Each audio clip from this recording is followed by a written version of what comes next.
మందులు అమ్మ మందులే తల్లి మందులమ్మ మందులు మందులు అమ్మ మందులే తల్లి మందులమ్మ. The idea to meet in Pastapur and come together like this was actually coming up in May this year when Ryan was visiting the Swallows office in Sweden, and also Mr. Manto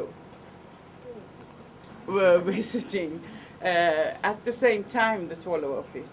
And we had discussions, and you were sharing experience and information and about your different organizations and about the people you're working with.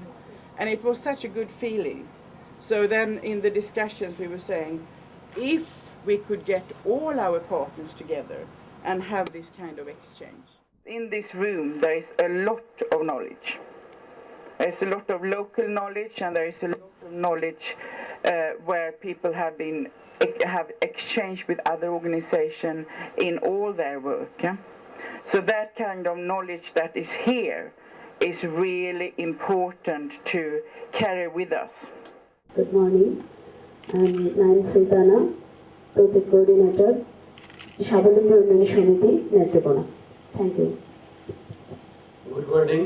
I am Motivash Chandra Vishwas, Program Coordinator, ASD Bangladesh, Maghura. My name is Manto. I come from North India, organization called Sophia. Good morning, everybody. I am Mahmoud Giri. I came from Bangladesh. I am working TSDS, Svalornas. I am working there so long time. Thank you very much. Good morning. I am Sanjay Kumar Sarkar, Project Coordinator, Thanapara Swallows Development Society, Bangladesh. Thank you. Good morning. My name is Christine, and I work with information and communication at the Swallows office in Lund. My name is Tobias. Right now I'm working, or I'm part of the board in Sweden. Before I was working in Bangladesh for 6 months. Good morning and a very welcome to this meeting. My name is Sadia. I'm working in the Swallows Dhaka office in Bangladesh as a program coordinator. Thank you. Good morning. My name is Anita. I work in the Bangalore office, the India office of the Swallows.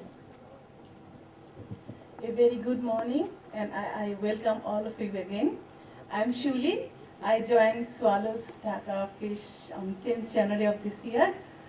Before joining Swallows, I have long experience working with different Bangladesh NGOs. Thank you.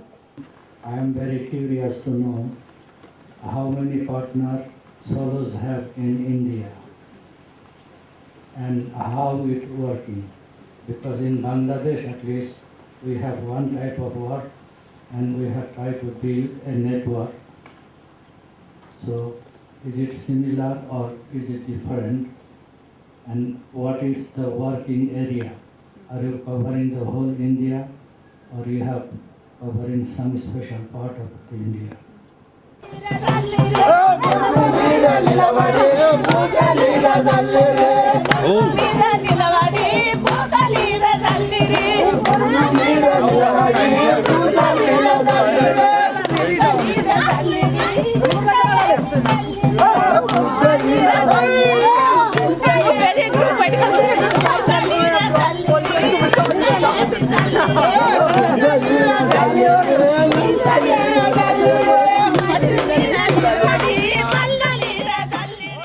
% of India grows millets, and most of the marginal people consume millets, but millets are never in the public food system promoted by the government. So it's a hierarchy of rice and wheat, because it also comes with bigger farmers, more powerful farmers, farmers who have more money. This is one of the problems now they are encountering, because the passes they were following earlier have been converted into roads gradually. So they have problem of traffic now. Most of them now move in the night, so traffic is less, but still there are problems. Well, this has empowered them a lot. Now a lot of One Gujars have mobile. They are illiterate, they don't know how to write, but they mug up their numbers. If you ask them, they will say 96, 56, 75, they don't know what it means, but they can tell their numbers. But this has really empowered them a lot. So the products that you're seeing here is a lots of beeswax candles. That is the wax which is remaining after the honey is squeezed out. So that's not wasted. So in that we have got lots of value-added products. You have got candles, you've got balms, you've got lip balms, you've got soaps.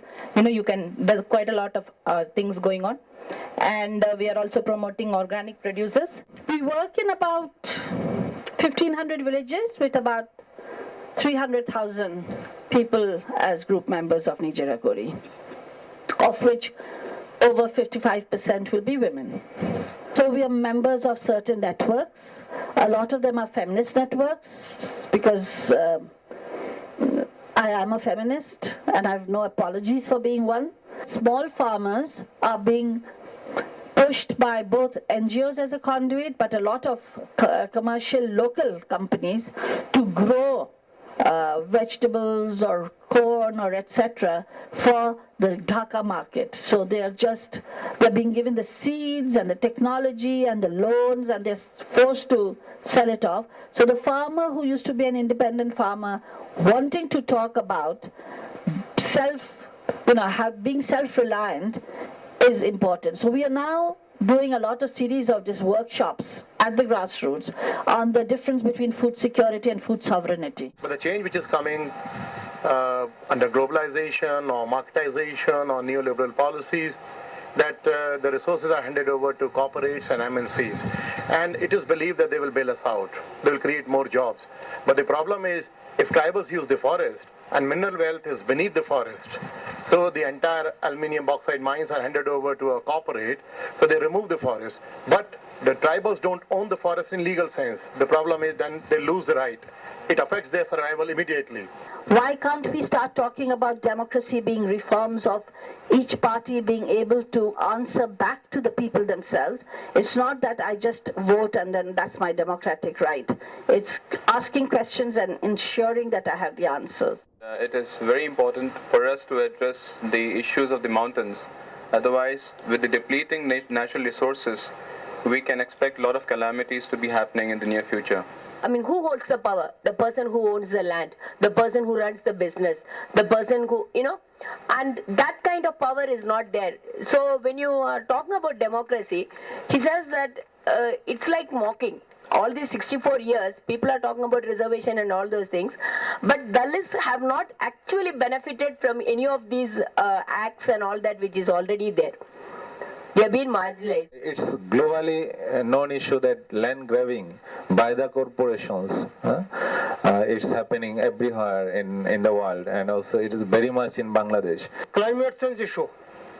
It has been badly affecting on agriculture, agricultural production, and farmers are victims of this issue greatly. Ultimately, it has been contributing to the food security and food sovereignty of the farmers, especially at the family level.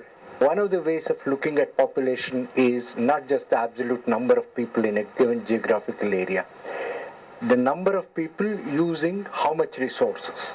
In that sense, America is the most overpopulated country in the world, because every American uses nearly 200 times more resources than an average Indian. So once we start understanding that and start arguing from that, then the whole issue of development, underdevelopment, overdevelopment start coming into a different kind of focus. Underdevelopment is not how much of resources that you use. Development is actually how carefully, how wisely you use resources, how resource conscious you are. What is your carbon footprint? If you plant a tree, it doesn't come under GDP. But if you cut a tree and put it into the sawmill and create timber, and that timber goes to the market, immediately your GDP increases. If you are a healthy person, you are not contributing to the GDP. The moment you become sick, go to Apollo Hospital and give 100,000 rupees a day, then you are contributing to the GDP. So the whole GDP and the development issue is a very, very bad way of looking at Earth and planet and our resources. So we must see new ways of thinking about development. in general, the issues raised by women are hijacked ultimately by men, Uttarakhand state is a result of women movement.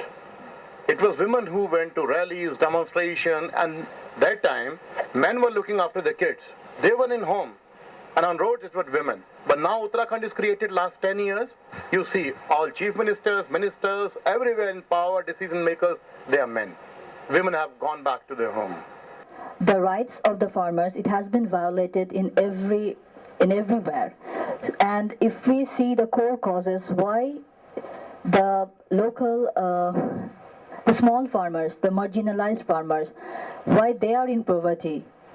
And all of you know that Bangladesh is an agricultural country. Then we found out the main cause, what is the root cause for this program, that is the violation of rights for these farmers.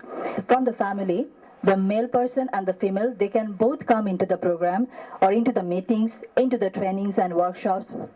And at the same time, they can take the learnings and they can share back at their home. So that will also, we expected to create cooperation among the families, in the households. We started to address the household first to create the environment so that farmers can live with their rights and in a sustainable environment. And when I say sustainable environment, we try to address the organic farming as well, because we know these are very much indigenous knowledge that our community people possess. We have to revive those knowledge. So we have very much tried to address this as well in our program. But the responsibility of a facilitator or a person who is convening the session or the meeting is to make sure that everybody participates. We have been marginalized for many reasons. The marginalization puts off. So we are not able to contribute what actually we think or what we actually want to contribute in that particular place. Any such place. One important place is the government. We don't have any space there. We have been put off. Anything more on this? Skills, see, you are not allowed. A skill development, it's not. No. Power class is not power.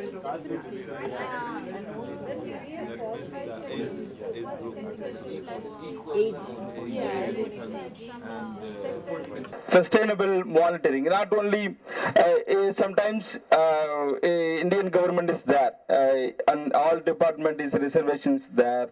Power is equal power. In says all times in Indian government says, and the real pitch is not here.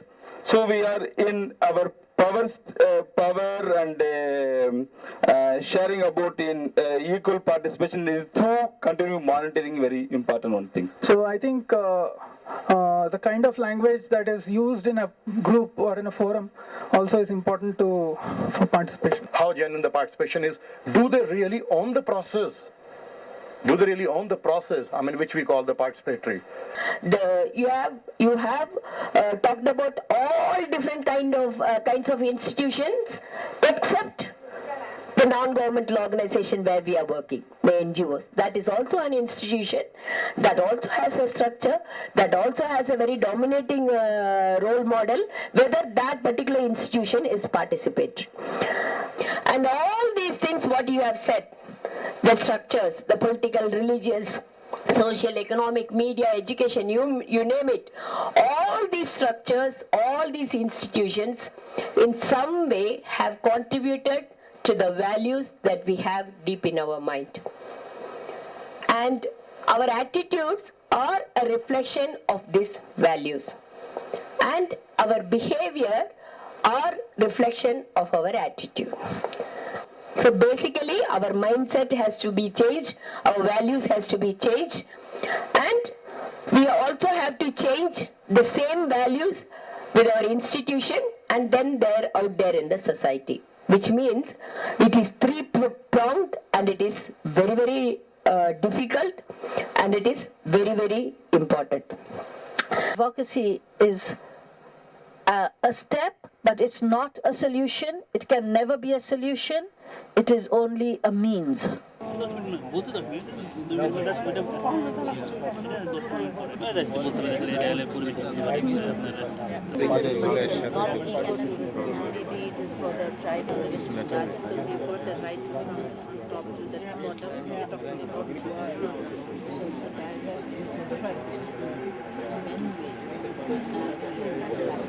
When we talk about affirmative action, like we're talking about the power, that should be power in production, distribution, plan, all these things given. So there are international mechanisms to control over all these things. So there is a link for the local level also. So we have to link that from international mechanism.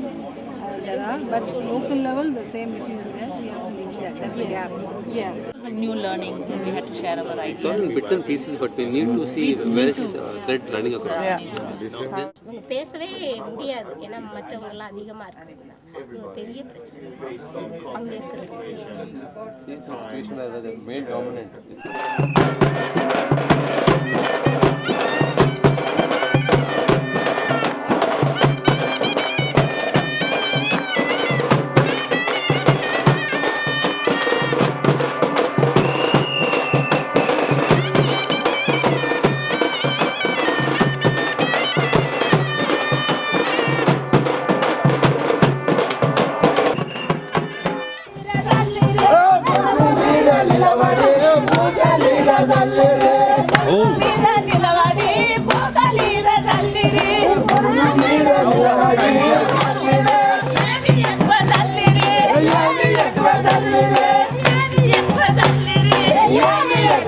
Yeah.